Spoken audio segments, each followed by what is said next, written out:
8 सितंबर Wednesday. अभी भी कुछ नहीं। सिमरन ने मनमीत से तुरंत एक ऐसी शॉप में घुसते ही पूछा जो कि एक सेकंड हैंड चीजों की शॉप थी। सिमरन की आंखें उस स्टोर में घुसने के बाद इधर उधर घूम रही थी।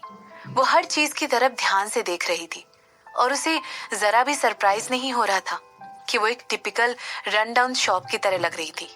कोई भी इस बात का पता नहीं लगा सकता था कि अंदर सीढ़ियों से नीचे जाकर एक जेल थी।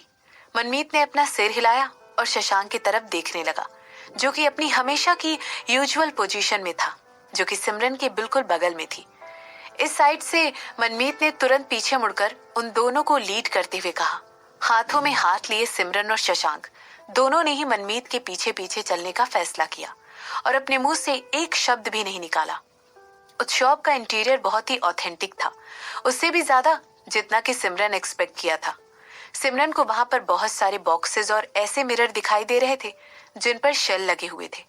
इसी के साथ साथ वहां पर हाथ से बनी हुई गुड़िया भी रखी हुई थी, जिन्हें देखकर बहुत ज्यादा डर लग रहा था।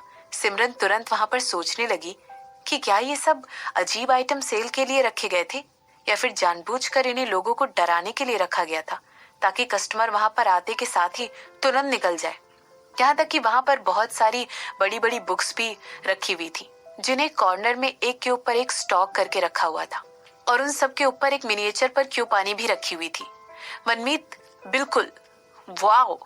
सिमरन ने मनमीत को मैनेजर के ऑफिस पर फॉलो किया और इंतजार करने लगा कि वो इस दरवाजे को आंखों की पुतलियों को स्कैन करके खोले। अंदर मनमीत ने ऐसा कुछ कहते हुए अपना हाथ बढ़ाते हुए एलिवेटर डोर की तरफ इशारा किया। इसके रिस्पॉन्स में सिमरन ने एक आईब्रो उठाई और एलिवेटर के अंदर अपने हस्बैंड के साथ घुस गई। वो एलिवेटर इस शॉप में बिल्कुल आउट ऑफ प्लेस लग रहा था। वो शॉप के हिसाब से वो बिल्कुल मॉडर्न लग रहा था। वो बहुत ज्यादा हाईटेक लग रही थी और उसकी दीवारों पर लाइट ब्लू कलर की लाइटिंग लगी हुई थी। मनमीत भी शशांक और सिमरन के पीछे पीछे चला गया और एलिवेटर का दरवाजा बंद कर दिया। कुछ सेकंड के बाद एलिवेटर का दरवाजा फिर से खुला और जो पहली चीज सिमरन को अपने सामने दिखाई दी वो थी एक पुरानी लाइब्रेरी, जिसकी शेल्फ्स पर धूल से भरी हुई बुक्स रखी हुई थी। वो तुरंत ये सोचने लग गई कि आखिर इस पुरानी लाइब्रेरी का मतलब क्या था। ऑफ कोर्स ये बस एक पासिंग थॉट था और इसके बाद वो मनमीत को अंदर जाते हुए फॉलो करने लगी। बस आ गए हम, ऐसा कहते हुए मनमीत जाकर एक मेटल के दरवाजे के सामने रुक गया। उसके बगल में एक आदमी वहां पर खड़ा हुआ था, जो कि बिल्कुल किसी मूर्ति की तरह लग रहा था और उन सब की तरफ घूर कर देख रहा था। तभी मनमीत ने उस गार्ड को ऑर्डर देते हुए कहा, दरवाजा खोलो। वो गार्ड शशांक से भी इतना ज्यादा लंबा था कि शशांक को भी उस आदमी को सर उठाकर देखना पड़ रहा था। ऑर्डर देने पर उस आदमी ने एक चाबी का इस्तेमाल करते हुए दरवाजा खोला और सामने एक छोटा सा कंक्रीट का रूम दिखाई दे रहा था। बाजी की खुलने के शोर से अचानक ही जो औरत उस रूम के बिल्कुल कोने में बैठी हुई थी, उसकी आंखें उस दरवाजे की तरफ लग गई। उस औरत ने इस समय अपने घुटने पकड़े हुए थे। उसकी आंखें बहुत ज्यादा सूजी हुई थी और उसके होठों की रंगत पूरी तरह जा चुकी थी।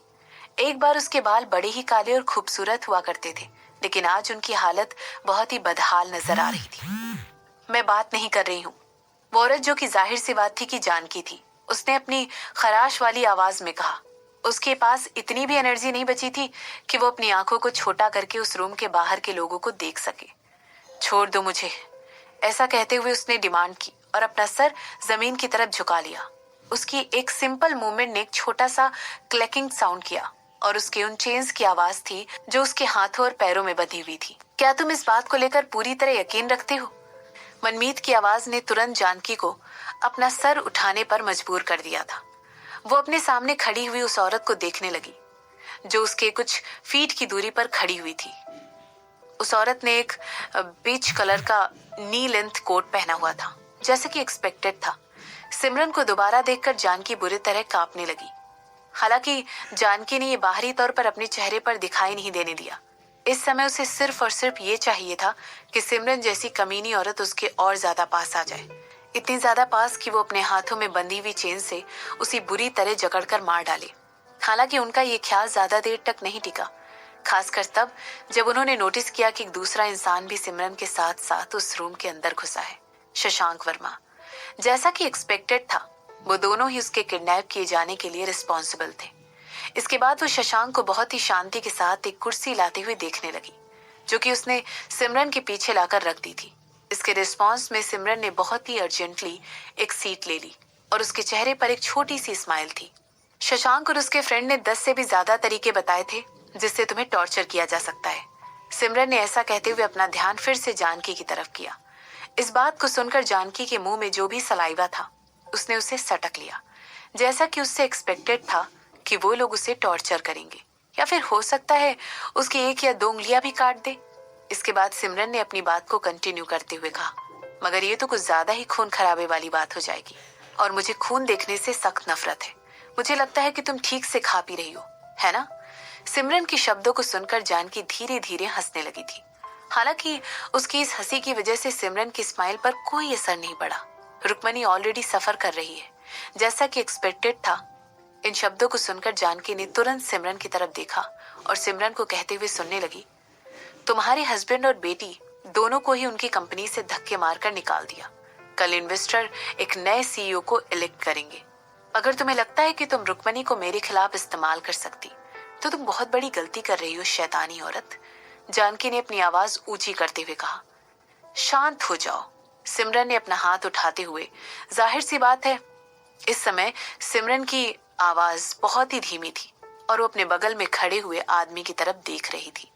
इसके बाद वो आगे कहने लगी, मुझे तो इससे भी ज्यादा बुरा बुरा कहा गया है। ऐसा कहते हुए सिमरन एक बार फिर स्माइल करते हुए जानकी की तरफ देखने लगी। सच में? सिमरन ने अपनी आईब्रो उठाते हुए पूछा। अथॉरिटी तुम्हारे लिए ऑलरेडी तलाश कर रही है by the way. Of course तुम उन्हें कभी भी मिलने वाली नहीं हो जिंदा, मगर ये पॉइंट नहीं है। तो फिर मुझे मार दो।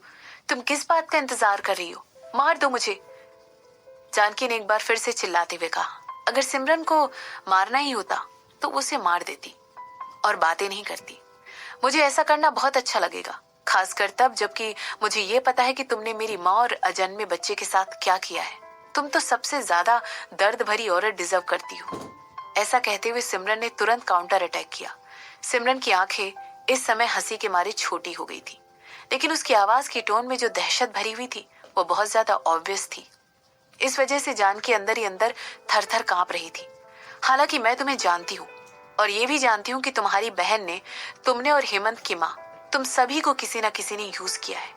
इसीलिए क्या तुम मुझे इतना बताने का कष्ट करोगी कि ऐसा कौन था जो चाहता था कि मैं और मेरी माँ दोनों मर जाए? सिमरन के ऐसा पूछते ही एक जोरदार ठहाके की बड़ी सी आवाज उस रूम में गूंजने लगी और जानकी अपने मुंह पर हाथ रखते हुए खुद को इतनी जोर से हंसने के लिए रोकने लगी। आह, तुम्हें ऐसा क्यों लगता है कि कोई मुझसे ही कहकर तुम्हें और तुम्हारी माँ को मरवाता? ये सब कुछ मैंने किया है। मैंने ही तुम्हारी माँ को और तुम्हारे बच्चे को मारा है। वो मैं थी। तुम किसी और को क्यों ढूंढ रही हो? इसकी बजाय तुम मुझे ही क्यों नहीं मार देती हो?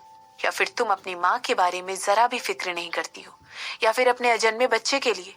जानकी की एक्सपेक्टेशन के बिल्कुल उलट उसके ये सारे एक साथ देने वाले शब्द सिमरन पर जरा भी असर नहीं डाल पाए। एटलीस्ट उसके चेहरे पर तो ऐसा दिखाई नहीं दे रहा था और सिमरन की स्माइल अभी भी उसके चेहरे पर बरकरार थी। बेवकूफ, ऐसा कहते हुए सिमरन ने अपने लेग को क्रॉस कर लिया और जानकी की तरफ बड़ी गुस्से भरी नजरों से देखने लग गई। इसके बाद उसने अपना हाथ शशांक की तरफ बढ़ाया और बिना कुछ कहे शशांक ने सिमरन के हाथ में एक फोन दे दिया। मुझे अच्छी तरह पता है कि किसी भी तरह का टॉर्चर तुम्हें बात करने पर मजबूर नहीं करेगा, सिमरन ने कहा। इसके बाद वो आगे कहने लगी, मेरा मतलब है मेरा तुम्हारी तरफ कोई पर्सनल ग्रज नहीं है और ना ही ऐसा मैं तुम्हारी बेटी के लिए सोचती हूँ, लेकिन मैं एक ऐसे इंसान को जानती हूँ जो कि तुम दोनों से पर्सनली नफरत करता है। ऐसा कहते हुए सिमरन ने तुरंत मोबाइल की स्क्रीन जानकी की तरफ कर दी और आगे कहने लगी,